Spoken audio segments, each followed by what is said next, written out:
శ్రీమాత్రే నమః. శ్రీ సత్యదేవ బ్రాహ్మణ నిత్యాన్నదాన స్థల భవన నిర్మాణ నిత్యాన్నదాతలందరికీ కూడా శుభాశీస్సులు. ఈ రోజులగా అయితే ఈ ప్రారంభమైనవి వివాహములు, ఉపనయనములు, అన్నప్రాసన, నామకరణ అన్ని కార్యక్రమాలు కూడా ముహూర్తాలు ఉన్నవి. ఈ రోజులగా అయితే ప్రతి ఒక్కరూ కూడా ఈ సత్యదేవ బ్రాహ్మణ నిత్యాన్నదాన సత్రంలో భోజనానికి వచ్చి మీ అందరికీ వారు ఆశీస్తిస్తారు.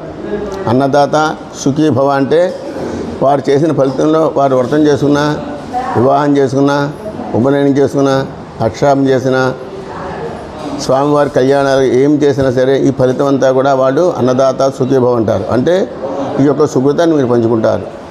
అలాగే ఈ రోజున మహామహోపాధ్యాయ బ్రహ్మశ్రీ వేదముత్రైన విశ్వనాథ గోపాలకృష్ణ శాస్త్రి గారు మన గతంలో కూడా అన్నదాన ప్రార్థన చెప్పి ఉన్నారు. మీ అందరూ కూడా యూట్యూబ్ ఛానల్లో చూసే ఉన్నారు.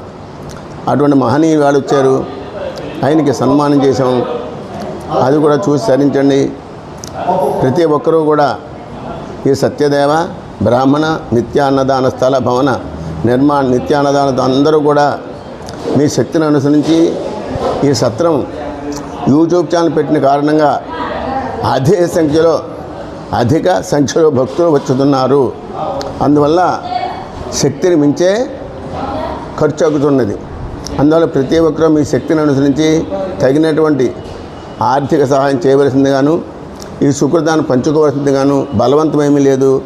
ప్రతి ఒక్కరూ కూడా ఎవరి శక్తిని అనుసరించి వారు ఈ సత్రానికి ఆర్థికంగా వెరబడి ఉన్నందున చాలా రిపేర్లు కూడా చేయించాం.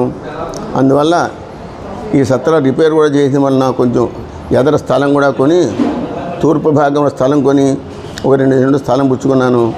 వాయువ్య స్థలం మూసేశాను, తూర్పు భాగం పెట్టాను. కాబట్టి కొంచెం ఆర్థికంగా ఇబ్బందిగా ఉన్నది.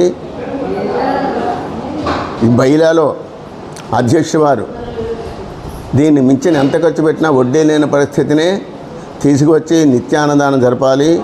ఈ యొక్క first floor, second, third floor కూడా రిపేర్లో చేయించాలి అని చెప్పి బయలా ఉన్నది. నేను వ్యవస్థాపన కాబట్టి నేను ఆ బాధ్యత తీసుకున్నాను. ఇవన్నీ కూడా చేస్తున్నాను. ప్రతి ఒక్కరూ కూడా మీ శక్తిని అనుసరించి వస్తు రూపేణ, ధన రూపేణ, స్టేట్ బ్యాంక్, యూనియన్ బ్యాంక్ ఉన్నాయి. మీ తోచిన సహాయ సహకారం అందించమని కోరుతున్నాను. ఈ సుకృతాన్ని మీరు పొందండి. ఇందులో బలవంతమేమీ లేదు.